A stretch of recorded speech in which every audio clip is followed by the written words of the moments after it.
Teman-teman, video aku kali ini tentang seorang emak-emak yang memang niatnya mau pansos dalam pusaran kasus ijazah Pak Jokowi dan Gibran. Dia niatnya mau pansos, tapi baru mulai pansos malah menciptakan blunder sendiri yang akhirnya menjadi bulan-bulanan para netizen. Dihujat habis sama netizen, bahkan sampai ke akun sosialnya dan akun sosial anaknya. Padahal dia seorang perempuan, seorang ibu, dan sering memberikan edukasi kepada perempuan tentang pentingnya pendidikan, terutama berkaitan dengan masalah hukum. Tapi tanpa sadar, karena kebencian, akhirnya membuat dia sendiri yang biasa mengedukasi sama perempuan, malah terancam soal hukuman yang berkaitan dengan masalah perempuan. Teman-teman, selamat datang di channel Fakta dan Poin, di mana kita berbicara sesuai dengan fakta. Dan faktanya pada hari ini, kita akan melihat bagaimana pendidikan seseorang itu tidak berkaitan langsung dengan adab. Tidak semua orang yang berpendidikan tinggi memiliki adab dan perilaku yang sesuai dengan pendidikan yang dia agung-agungkan. Pada kesempatan ini juga akan aku tampilkan bagaimana pernyataan dari Pak Jokowi tentang ijazahnya dan bagaimana dia menilai sikap orang-orang yang justru mempertanyakan ijazahnya. Baiklah teman-teman, kita mulai dari video di mana yang merupakan awal dari perempuan ini ingin mencari panggung tapi malah menciptakan blundernya sendiri. Ayah kandungnya dibuka, ibu kandungnya ditutup. Jangan-jangan Gibran ibu kandungnya nggak jelas juga ya? Wah, itu nggak benar itu. Waduh, hati-hati loh, Bu. Hati-hati dong. Kenapa harus pakai kata mungkin untuk mengaburkan hal yang bisa mengantarkannya pada delik hukum? Satu, Indonesia tahu ibunya Mas Gibran itu siapa. Kenapa harus memakai kata mungkin? Dia sendiri tahu siapa ibunya Mas Gibran. Karena Ibu Iriana adalah istri ibu negara kita yang ketujuh. Bagaimana mungkin orang yang berpendidikan tinggi masih menyelipkan kata mungkin pada ucapan yang sudah dia katakan bahwa Mas Gibran jangan-jangan tidak memiliki ibu yang jelas. Ini kita lihat bagaimana tanggapan para netizen terhadap pernyataannya yang sangat merendahkan keilmuannya yang sangat tinggi itu. Keilmuan yang selalu dia sampaikan di berbagai kontennya, bahwa seseorang perempuan seharusnya memiliki pengetahuan yang baik. Ini langsung kita, ke edanya langsung, sesama. Langsung nih sama Eda-Eda menasihati Eda lainnya. Kalau kamu disebut pelacur atau hasil pelacur, gila betul kamu, mungkin. Berkata kamu yang benar ya. Baru kutemukan orang gila seperti kau Burham. Perlu dilapor ini. Mungkin kamu anak pelacur ya? Mungkin, ya. Jangan biasakan pakai kata mungkin untuk menghina seorang. Jangan biasakan memakai kata tanda tanya atau apapun itu untuk mengalibi tuduhan kita pada seorang. Jangan tiru perilaku dari Refy Harun, Roy Suryo maupun kawan-kawannya yang selalu bersembunyi dari kata-kata mungkin, bila, kalau, menurut pikiran saya, menurut pandangan saya. Itu orang-orang yang pengecut yang seperti itu. Hajar Pung. Kemarin di acara Rakyat Bersuara, ada seorang wanita yang mengatakan bahwasanya Mas Gibran wakil presiden kita, mamanya bukan mama kandung. Mamanya kan yang bukan mama kandung. Ibu tahu dari mana? Makanya waktu Mas Gibran lahir, ibu datang. biar bisa menyaksikan pakai mata kepala sendiri kalau Ibu Iriana itu mama kandungnya Mas Gibran. Ibu kemana kemarin waktu Mas Gibran lahir? Jangan sotoy. Ini loh, orang ini makin lama nggak bisa menggunakan akal sehat, tapi pengacara. Pengacara kok ngomongnya begitu sih?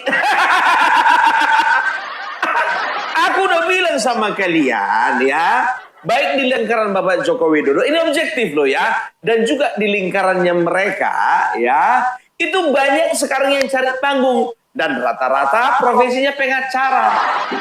Kenapa seperti itu? Karena mulai dari dulu sampai sekarang seringkali seorang pengacara minta maaf menggunakan sensasi lebih banyak daripada prestasi. Untuk menaikkan namanya, untuk menaikkan pamornya, lebih tepatnya pansos ya, pengacara ini akan melakukan hal-hal yang nyeleneh. Seperti ini, coba bayangkan kalian, dari awal siapa yang buka ini? Pengacara kan? Siapa itu? Egy Sujana. Makin kesini, makin kelihatan pengacara-pengacara yang nggak berbobot itu ikut masuk ke dalam. Biar apa? Biar pengacara-pengacara ini banyak kliennya.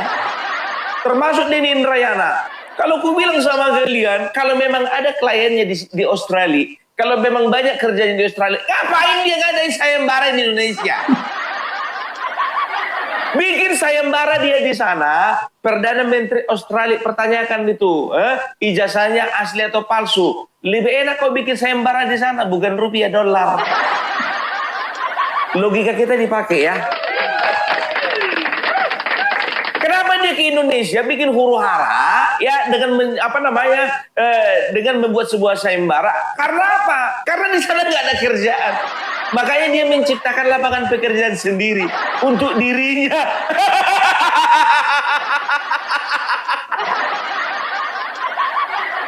Ibu Ibran tidak jelas. Ya jelas pula katanya. Berikutnya. Orang yang berada di kubu Roy Suryo itu orang-orang yang stres. Ya, kenapa? Pertama, si Roy dan Tifa datang ke kuburan, menyelidiki kuburannya bapaknya Jokowi, orang tuanya Jokowi, katakanlah seperti itu. Ini lagi orang-orang stres. Si Mercy ini siapa? Ini juga mengatakan ibunya Gibran nggak jelas. Saya pikir mereka memang orang-orang stres mengatakan. Iya kan, orang-orang stres.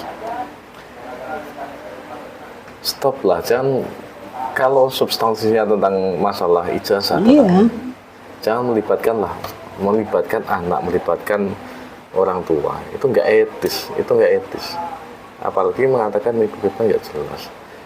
Mereka itu memang kayak, memang orang-orang yang nggak beretika, stres, abnormal, katakanlah seperti itu. Normal. Sehingga segala sesuatu hal itu digunakan hanya untuk apa? Hanya untuk membuat lawan politiknya itu cedera. Ini sudah nggak sehat ini kalau sampai melibatkan hal-hal seperti itu. Berwaraslah tuh, waraslah. Ini politik, ya kan? Berikutnya. Masa sih urusan penyetaraan ijazah ini malah digiring sampai secara eksplisit bilang identitas ibu dari wakil presiden itu nggak jelas katanya. Apa legal standingnya menyerang dan merendahkan seorang ibu yang bahkan gak ada sangkut pautnya dengan urusan politik yang untuk negara ini. Ya, ini bukan lagi kritik kebijakan, tapi ini udah masuk ke ranah penghinaan pribadi. Beliau yang bicara ini ya guys, padahal seorang ibu loh. Apakah beliau ini tidak memikirkan bagaimana rasanya jika posisi itu dibalik? Bagaimana kalau ibunya dia itu sendiri atau anak-anaknya yang direndahkan secara terbuka di depan umum, di depan publik? Gila nggak? So, di mana letak adab dan rasa empati sesama ibu? Ini pertanyaan saya. Jadi pikirin deh Ibu Mercy, perilaku merendahkan orang lain tanpa dasar yang beretika seperti ini wajib dihentikan dan tidak boleh dibiasakan di ruang publik. Di Indonesia ini kita butuh kritik yang berbobot, bukan narasi yang merusak adat. Itu kan merusak adat. Betul itu, merusak adab. Masalahnya selain juga melecehkan ibu negara ketujuh kita, Ibu Iriana, dia juga melakukan body shaming kepada Bang Ade Armando. Mungkin maksudnya ingin membuat gurauan, tapi sama sekali nggak lucu, Kak. Saya perkenalkan diri dulu ya. Oke. Salam kenal bapak-bapak. Bapak-bapak di sini udah jadi teman saya, bapak-bapak di sini belum. Tapi bapak-bapak yang sono yang gendut baju merah, teman saya juga, Ade Armando. Oh, nah ibu ini siapa kok tiba-tiba gugat ijazah Mas Gibran, betul ya? Kok tiba-tiba? Enggak lah. Oke. Ya tiba-tiba lah, Kak. Dulu kemana, Kakak? Dulu kemana? Kan baru ini munculnya. Kok enggak lagi? Dia itu saking terlalu fokus untuk melakukan bullying kepada pendukungnya Pak Jokowi dan Mas Gibran. Sampai lupa dia. Siapa teman-teman dia? Bagaimana kelakuan teman-temannya sendiri? Kita lihat. Mas Andi, aku mau nanya dong, di rumah istrinya pendiam ya? Situ bawel banget sih. Karena Anda ini mau pansos. Everybody pansos? Kenapa enggak? Jangan munafik deh. Mau pansos kan? Lupa dia bagaimana bawel dan comelnya Roy Suryo. Jadi terus gimana istrinya Roy Suryo? Bisu maksudnya? Gagu. Kalau istri Mas Andi aja yang bawelnya nggak seberapa tuh, nggak seberapa persen dari si Panci tuh. Cantik, pinter, sukses, semua itu hebat. Tapi kalau buta hukum, kamu tetap bisa ditindas. Melek hukum adalah mahkota perempuan modern. Banyak perempuan kota kuat secara ekonomi, tapi tumbang di meja hukum. Perceraian, kontrak kerja, warisan, bisnis, semua bisa jadi jebakan kalau kita tidak tahu hak kita. Melek hukum bukan berarti harus kuliah hukum. Cukup tahu hak dasar, berani bertanya, dan jangan takut menolak kalau ada yang tidak adil. Perempuan cerdas bukan hanya di rumah atau di kantor, tapi juga di meja hukum. Kalau kamu kuasai hukum, kamu tidak sekedar bertahan, kamu memimpin. Kalau ada yang ingin konsultasi hukum, silahkan hubungi saya, Advokat Mercy Sihombing, untuk para perempuan. Gibran mendaftar wakil presiden 2024 itu dengan surat keterangan ini yang sebagai dilegalisir. Sebagai quote unquote pendidikan tertingginya. Dan syaratnya untuk wakil presiden harus SMA, Mas. Ya, berarti dia bukan pakai ijazah yang dari Singapura, bukan pakai ini. Harus dua-duanya aku rasa ya, bahwa tapi ini dilampirkan lah ya. Harus ini, kan ini syaratnya. Oke. Dari Mas Roy Suryo juga kita dapat info bahwa grade 12 itu tidak ada. Sebenarnya itu program bahasa Inggris, belajar bahasa Inggris gitu. Ya, ini kok diulang lagi ya, isu yang sama yang sebenarnya sudah saya jelaskan lengkap di buku Gibran Let the Game Begin. Setelah Roy Suryo dan Tifa diproses hukum dan Rismond sudah mundur dan bukunya sudah ditarik. Sekarang muncul pemain baru tapi isunya masih sama. Kan Pak Denny sendiri bilang syarat cawapres menurut undang-undang adalah minimal SMA. Kalau punya ijazah pendidikan yang lebih tinggi, boleh nggak? S1 itu lebih tinggi atau lebih rendah dari SMA? Yang ngakunya dosen di Australia, masa nggak paham arti kata minimal? Sekalian saya ikut bikin sayembara deh. Siapa yang bisa membuktikan Gibran tidak punya ijazah S1? Saya kasih 100 juta juga. Yang lucu masih diulang lagi narasi bahwa InSearch itu cuma sekolah bahasa. Referensinya Roy Suryo karena pernah ke sana. Tapi hanya sampai di luar gedung kan, sementara saya justru 2 kali diundang insert sendiri masuk dan mewawancarai dosen di sana. Kok saya tidak pernah dijadikan referensi? Jadi sebenarnya mau mencari kebenaran atau menyebarkan informasi salah yang diulang-ulang meski sudah dikoreksi. Penjelasan lengkap soal studi luar negeri sudah saya tulis di buku ini. Bisa dibeli online di inalim.com. Beda pilihan politik itu wajar, tapi kenapa harus terus memakai isu-isu yang nggak esensial? Kalau memang ada tokoh politik di balik pengulangan narasi menyesatkan seperti ini, justru membuat saya makin tidak tertarik memilihnya. Ayo dong, berkompetisi menawarkan solusi terbaik bagi bangsa. Bersaing program, bersaing solusi, bukan ijazah terus-menerus. Tiap kali kita bicara dia hahaha. Loh iya, karena logika Anda lucu. Dan saya heran kenapa Roy Suryo harus ketawa-ketawa ya? Ya ketawa karena nggak yakin juga sebenarnya lulus apa. Enggak, saya cuma mau tanya. Nah, iya. Ini diskusi ini di depan mahasiswa, Iya. di depan para penonton. Setiap kali kita bicara dia hahaha. Loh iya, karena logika Anda lucu. Iya, ya oke. Lucu. Iya, lucu. Lucu. Dosen kok lucu kayak gitu. Saya nggak ngerti kenapa. Jadi kalau ditanya kenapa Dosen kok kurang baca. Ya kan belum baca tadi katanya. Baca dulu makanya. Oke, baik. Oke. Iya. Kalau ditanya Kita bertiga ini dapat pelajaran bagaimana menghancurkan Joko Widodo. Ternyata Joko Widodo harus bisa dihancurkan oleh orang-orang gila ya, kita bertiga ini. Dia gila, saya gila. Jadi yang diperlukan itu. Dan saya memang punya rumah sakit gila di Jogja.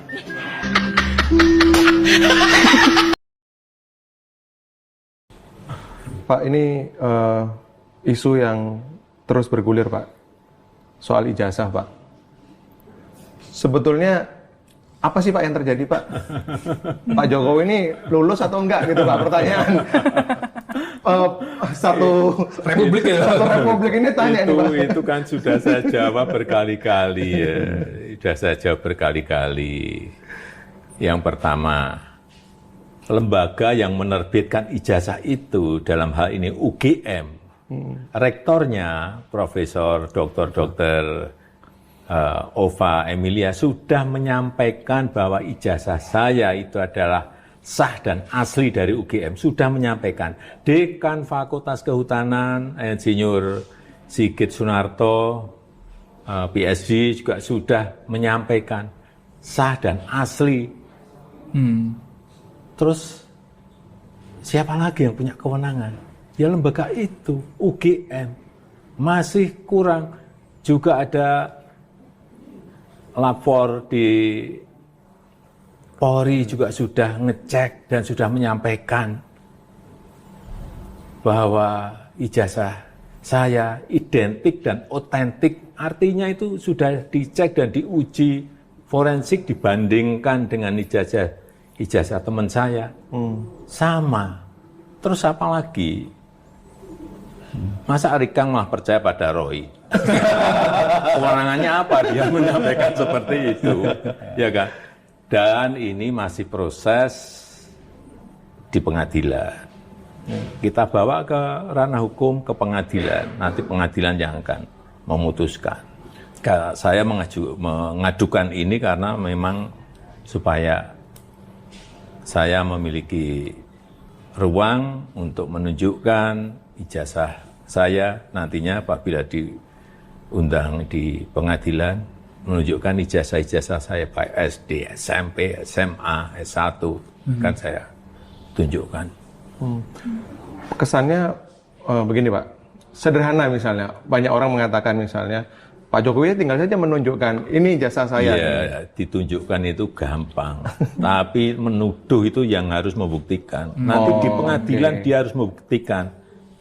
Oh nengok, lihat ijazah aslinya aja belum pernah, sudah mengatakan palsu, itu pembandingnya apa? Sebagai peneliti, data primer yang dimiliki apa? Dan kewenangannya dia apa? Ke sini. Siapa, Pak? Apa timnya? Demo di depan, saya suruh masuk 3 orang, juga meminta ijazah asli saya. Lu kewenangan Bapak Ibu apa? Meminta ijazah asli saya. Kalau yang meminta polisi sudah saya sampaikan setahun yang lalu. Dan sekarang masih di kepolisian dan sekarang mungkin di kejaksaan. Udah. Dan juga ingat, ada 88 teman-teman saya seangkatan. Kalau ijazah itu palsu, berarti yang lain-lain juga palsu. Gimana sih? Logika berpikir kita ini karena itu negative thinking. Selalu berpikiran negatif, berprasangka, padahal ini urusan politik ini. Kalau saya boleh ngomong. Pak, barangkali berkenan menunjukkan ke pemirsa bocor halus, Pak. Ini ijazahnya itu ada di kepolisian, sekarang sudah di kejaksaan.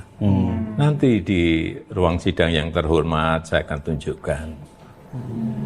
Bapak akan langsung datang ke pengadilan? Oh iya dong. Karena selama ini kan Bapak yang disorot mengadukan soal itu. saya kok. Ingat loh, ini yang mengadukan saya loh.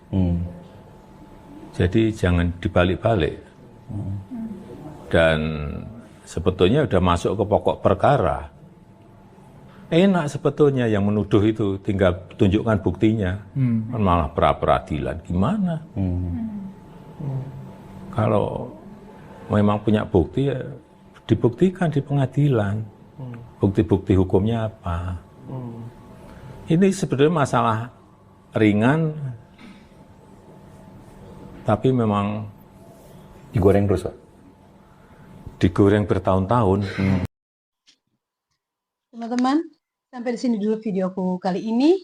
Jika kalian melihat video ini maupun video-videoku yang lainnya melintasi di timeline kalian, jangan lupa di subscribe, di like, dan di komen. Untuk Pak Jokowi, sehat selalu Pak. Yang melawan Bapak itu cuma orang-orang gila Pak. Tenang aja Pak. Orang-orang gila yang ingin mencari ketenaran, mencari penghasilan tambahan, mencari cuan dari kasus Bapak. Sehat selalu Pak Jokowi. I love you. Sampai ketemu lagi teman-teman.